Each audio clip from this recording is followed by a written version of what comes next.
Hi, I'm Stewart Spinks and welcome to episode 59 of my podcast, Beekeeping Short and Sweet. We're finally into some early spring inspections and I'm gearing up to move some of the bees to their first nectar flow of the season.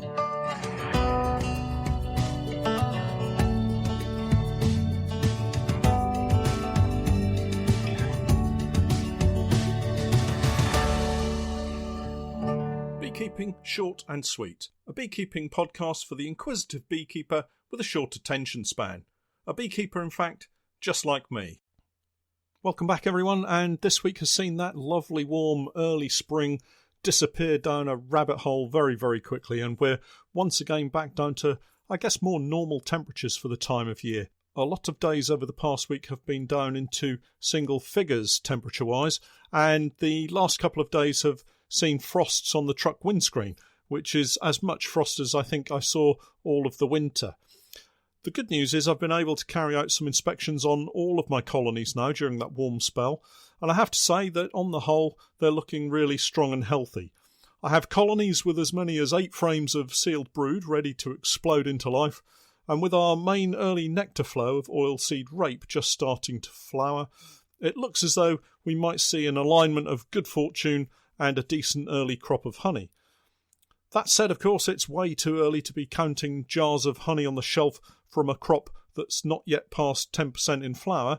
An awful lot can change between now and then, and we have to be careful not to get too far ahead of ourselves. I recently posted a lengthy video to my Patreon page showing my first inspections at the university apiary. Overall, it was a really good first inspection, but it did throw up a number of questions that I'd like to go over and hopefully give some explanation as to why I did some of the manoeuvres with the hives that I have. If you haven't seen the video, it's available on my Patreon page and I'll post a link to it in the show notes. There's also a shorter version available on YouTube. I carried out inspections on 3 very different colonies on the video to show my approach to each one. The first was a straightforward single brood box colony. The second was an overwintered nucleus colony still in a nuke box. And the third was a colony that had been under-supered for the winter. I obviously inspected all of the colonies in the apiary, but these were the 3 that I chose to show on the video. The first colony was the one that had a massive varroa drop when I treated with oxalic acid in the winter. I wanted to have a closer look and see how they were faring. They looked really well and were building up very strongly. One of the benefits of this apiary site is the huge amount of early season pollen that's available to the bees. This means strong, healthy brood, and this year the bees were able to get out very early because the weather was so mild. This brings me to the main question that I've been asked since posting the video, and it revolves around when to add the first super to a colony after winter. I think there's some concern that bees are somehow going to swarm really early this season. As with most things in beekeeping, it boils down to a judgment call, but you can make some initial assessments of the colony, and that will help you in making that decision as to whether to add a super and queen excluder or not. When I inspected this colony, it was obvious they had grown and they were doing really well, but that alone isn't enough to make me add a super. What I did notice, however, was the large amount of sealed brood that was already present in the brood box, which already had a large number of adult bees in it. With so much sealed brood, it's important to remember some of the timelines and numbers that you get. A single frame of brood will produce enough bees to probably fill a couple of seams between frames, so if they all emerged over a few days, they would quickly become congested in a single brood box. It's easy to see in this colony that the brood has been sealed for several days prior to me inspecting, so I would expect workers to emerge around the time of the next inspection if I were doing weekly inspections. However, with the possibility of the weather preventing an inspection a week later, it might be the case that I wouldn't be inspecting for nearly 2 weeks, and by that time the bees would have definitely emerged, filling the brood box, becoming congested and potentially triggering a swarming reaction.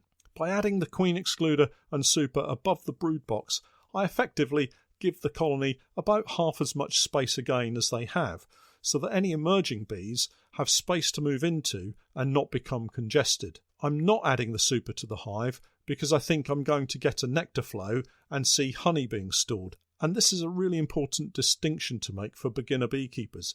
You don't always add a super to produce honey. There are lots of reasons why you might add a super. In this example, I'm adding it to give worker bees room to expand into. Of course, if we happen to get a nectar flow and the bees start to store honey in the super, well, that's just a bonus, but it's not the main reason for adding a super here. Another reason for adding a super might be that the type of bees you have simply means they're filling the brood box full of brood, wall-to-wall brood, and there simply isn't enough room for the queen to continue laying. So you add a super beneath the queen excluder to give a little more room for extra brood. You could as easily give them another brood box, but a lot of beekeepers like to operate on what's known as a brood and a half. That's a brood box with a super acting as the complete brood nest area. So that's why I added a super to this colony, not to build a crop of honey, but to give the colony more room to move into, and hopefully reduce any imminent threat of swarming. The super has gone above the queen excluder, so I'm not giving the queen more room to lay into because she'll have plenty of room once those workers emerge from those capped cells. But it's really just in an attempt to give them more room and reduce that threat of swarming. If only preventing swarming was that easy, but at least it does help. Moving on to the next inspection on the extended video, I looked at the overwintered nucleus colony. To give a little background on this colony, late in the autumn, when we were treating Varroa with the apistan strips, I noticed a single worker bee showing signs of type 2 syndrome of chronic bee paralysis virus.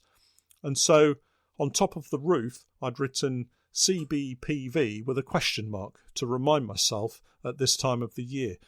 I used some water-based coloured pens to mark my queens, and these also serve as a useful pen to write on top of the roofs, just an odd note to remind myself of any issues that are there immediately prior to taking the roof off. I still keep written inspection notes on my iPad, but these roof notes simply serve to highlight any immediate issue that I need to remember. So as soon as I removed the roof, I was looking at the bees for signs of chronic bee paralysis virus. My initial view of the workers was positive. There appeared to be no signs of type 2 syndrome. That's the dark, almost black, hairless bees, as opposed to the type 1 syndrome where the bees are shaking. The bees I was looking at were above the crime board, emerging from the feed hole, so the next step was to remove the crime board. Again, I couldn't see any black, hairless bees, so things were looking up. Removing the first frame revealed the problem might not have gone away, though. Although the bees were not black and hairless, they were a little shaky. Not shaking violently, as I've shown in my previous CBPV videos, but they certainly didn't look normal. I'm going to pause here and offer up some advice for any beginner beekeepers that are listening in.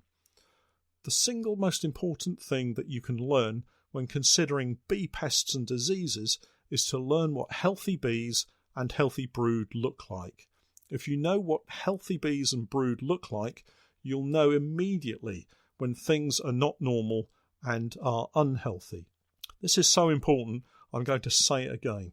Learning what healthy bees and brood look like is the single most important thing you can do when you consider bee pests and diseases. And these bees didn't look normal. I have to say, they didn't look terribly unwell either.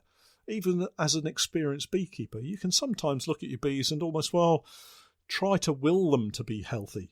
I really did want them to be healthy, but unfortunately, there was something not quite right. In the video, I described that I was going to go away and have a coffee and have a think about what I'd seen, and that's really important.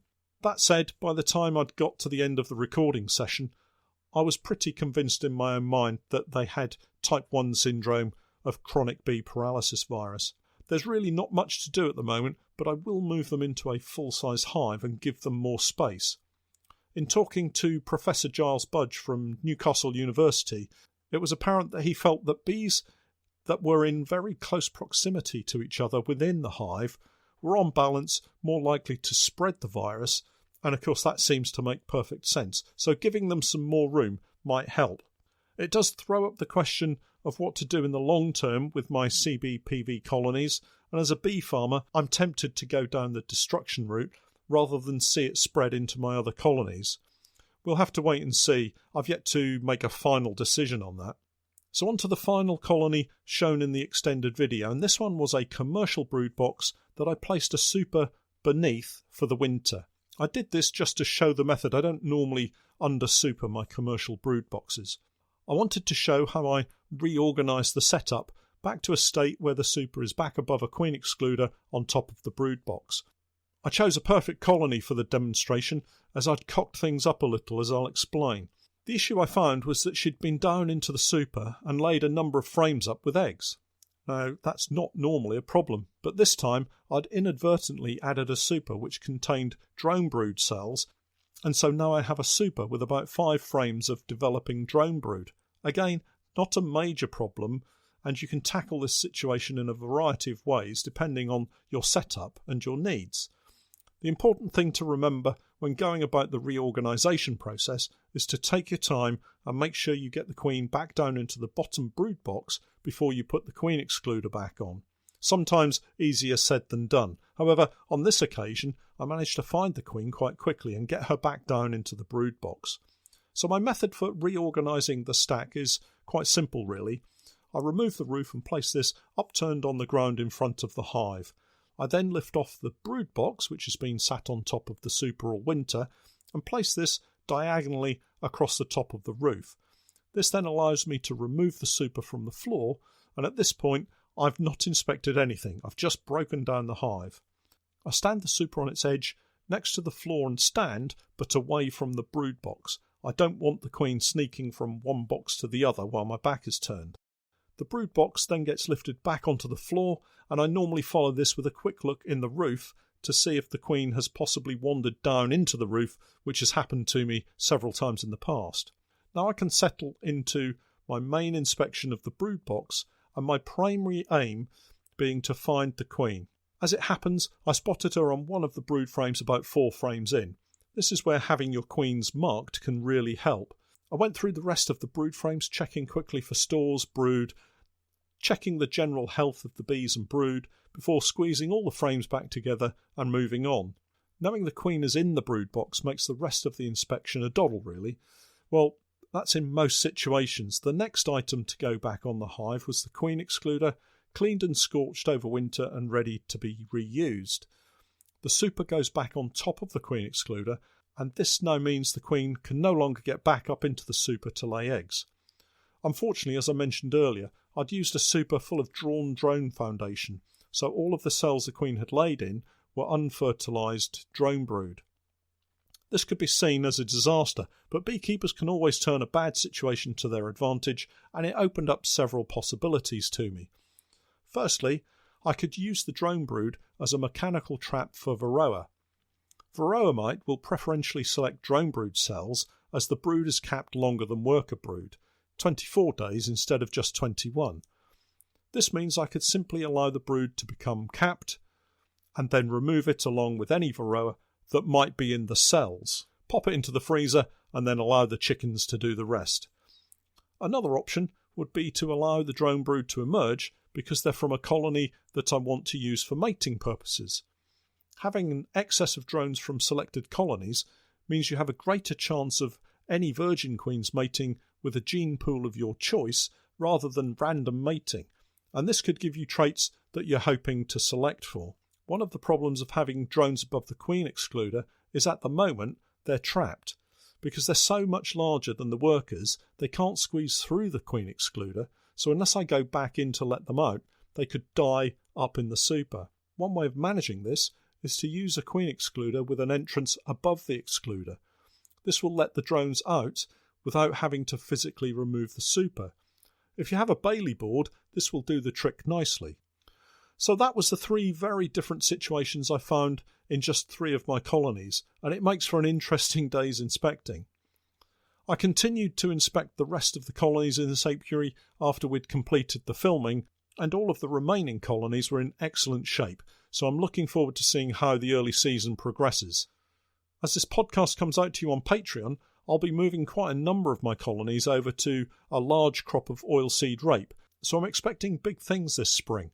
Of course, that will all depend on the weather, which for now has taken a turn towards cooler days and frosty nights. As with most things in beekeeping, Moving bees is a fairly simple process. It just needs a little preparation, and then there's no need to rush. A little care and making sure all the hives are strapped down before we set off, and what could possibly go wrong. I'll let you know next week how it all goes. Well, that's it for this week. Thanks for hanging around until the end of the podcast, and do keep the comments coming. I'm Stewart Spinks, and that was Beekeeping Short and Sweet.